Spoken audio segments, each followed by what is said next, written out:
So I'm gonna be a millennial and read my speech off my phone. You can tweet that with Plank Mentor. Good evening, everyone. My name is Nadia Felder.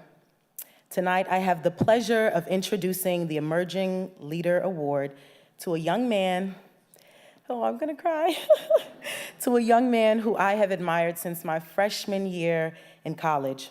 But don't be fooled by my haircut. I graduated 6 months ago. Seriously. My dean is over there. Wave, Dean. Thanks.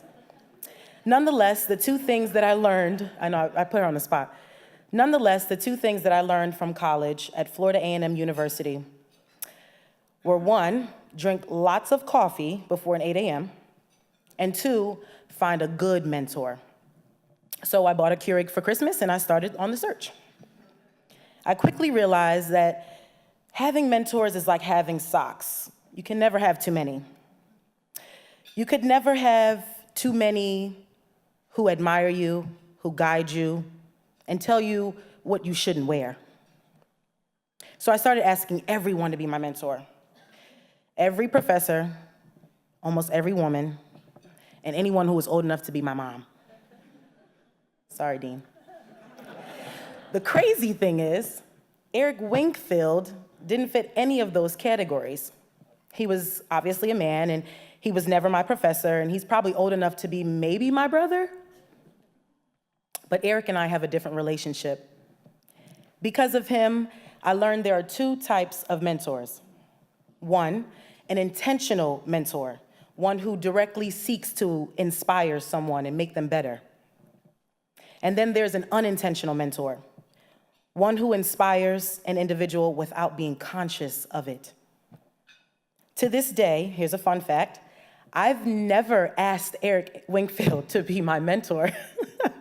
Why is she on the stage then, right? But I'm here because Eric is my unintentional mentor. I did some researching last night.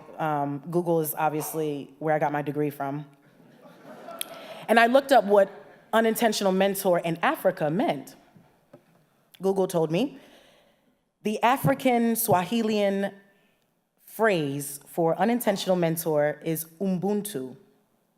Ubuntu, translated, means I am because you are. When I got to watch Eric graduate, top PR student of his class, Ubuntu, I am because you are. When I saw the strength it took him to finish grad school and be the first in his family to do so, Ubuntu, I am because you are.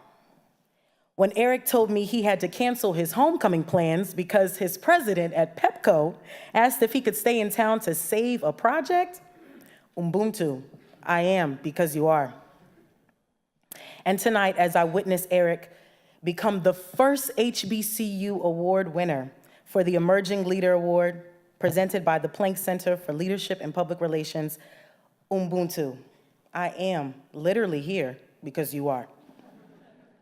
The bottom line is every single time you, Eric, break another barrier in life, in your career, I know I can wake up and do the same. Because I was able to watch you shine, I, too, was the first in my family to go to college, graduate with 5 internships, a 3.7 GPA, and 2 job opportunities before I even graduated. That was a shameless plug. And oh, by the way, you didn't let me finish, but I also got the top PR student of my class too. So Eric, thank you so much for just being humble. He always eats humble pie, by the way, that's our joke. Literally last night, someone asked him, why are you in Chicago? He goes, oh, I'm just here for a dinner. I said, no, ma'am.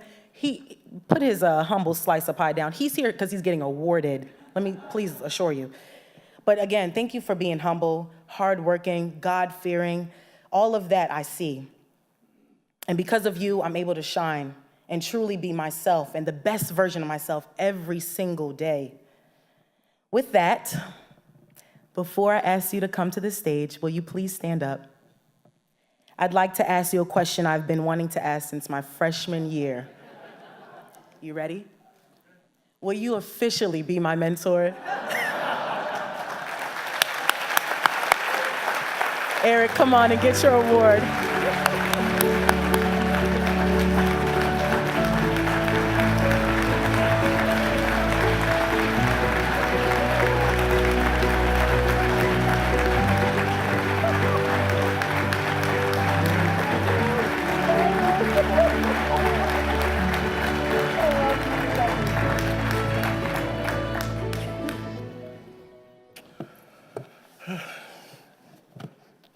Wow.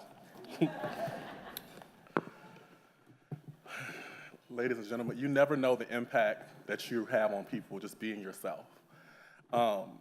Thank you, Nadia, again, for the wonderful introduction. Ladies and gentlemen, I'm extremely proud of the young professional that she has become. I was just being myself. I was working hard. I was showing folks what to do along the way. And she was just there, just grasping everything, listening, and learning how to do what I did. And did not think that it would amount to the way she described me tonight. But again, you never know the impact you're having on people's lives just by being your full and authentic self. And so I am truly proud of the professional she is today, all that she's accomplished, and it's my privilege and honor to be somebody that she looks up to and admire. I truly believe that it's just as simple as being present, being dynamic in your own right, and then watching the seed continue to grow. So can you all please join me again and give Nadia a hand.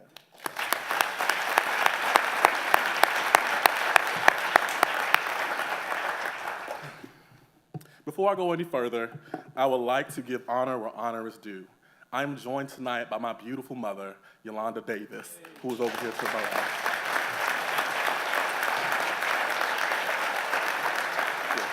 She is also joined by my new stepfather of 2 months, and Benny Davis, who's here as well.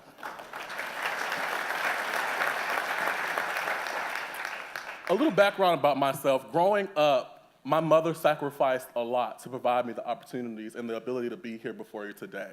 My mother has worked countless hours to raise me all on her own. We did have the support of our communities, my church, friends and neighbors and godparents, but when it came to providing the bread and the butter, paying for opportunities, paying for me to do things, to really expand my mind, my mother sacrificed countless hours. And I am the man that I am today because of the sacrifices and the love and support that she has given me day in and day out. So can you please join me in giving her a hand?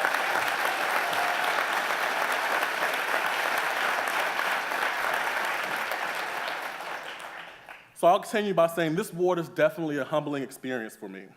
I don't do what I do. I don't reach back out to other folks just to be seen or for the accolades. I do it simply because it's the right thing to do. So many people, countless mentors that I've had in my careers through jobs, through folks who I've met at a PRSSA national convention, through a National Black Public Relations Association convention, just while I've been out in the community and out in our industry networking, have poured so much into me. And I think it's robbery if somebody is invested in so much to keep that to yourself. And so what I do is I make it my mission and my purpose, and every day I get up, I find out, I ask myself, how can I be that same light to someone else? And if you don't take anything else from my message this evening, I want you to constantly ask yourself, how can you be that light? How can you be that trigger? How can you be that motivation for somebody or a young professional, an older professional, or anybody around you? We all have the power to do so. It's something that's so simple, it's just a matter of being intentional about it. Everyone in this room has something to offer someone, whether you believe it or not. Sometimes, for the young professionals, it's a matter of reaching back and saying, hey, telling them they're doing a good job, it's going to be okay. You do not have to have all the answers right now, because guess what? Neither did you when you were in their shoes as well. So just that reassuring word of encouragement can go a long way in a young professional's life.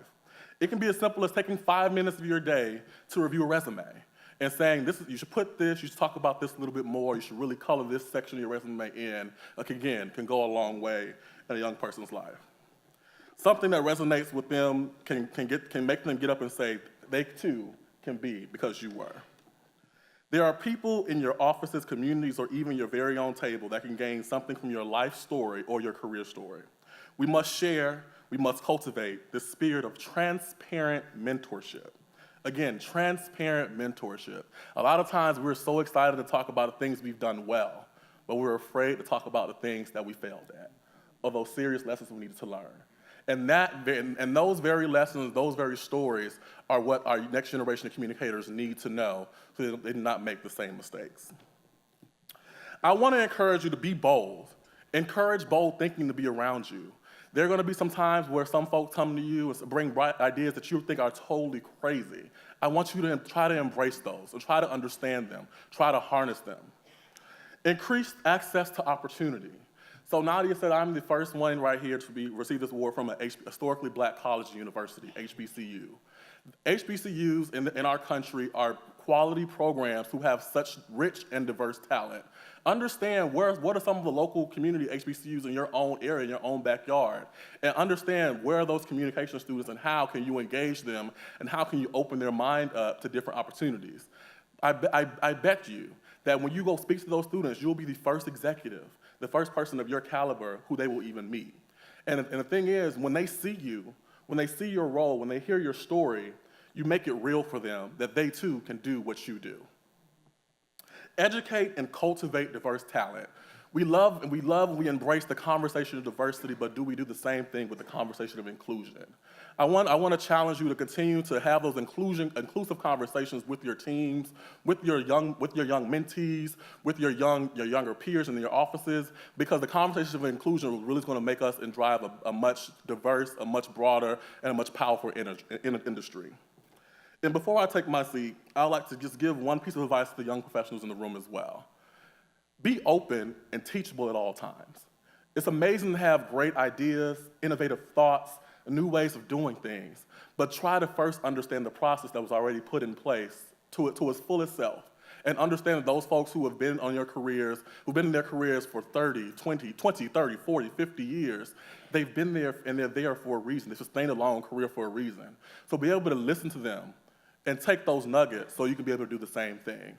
And in the reverse, for you all who do have those 20, 30, 40, or 50-year experiences, do not be afraid to share those authentic experiences with young people who are trying, or who see you, and who want to emulate what they see. I would like to thank my support system who are here tonight. If everyone all of my supporters, my old professors, my old colleagues, my mentors, can you all please stand with me for a real quick second? So Chad, Diana, I'm going to call you out. Clarissa, Cindy, please stand. Jean, and everybody who I have not been able to mention, Dr. Kimbrough on the back.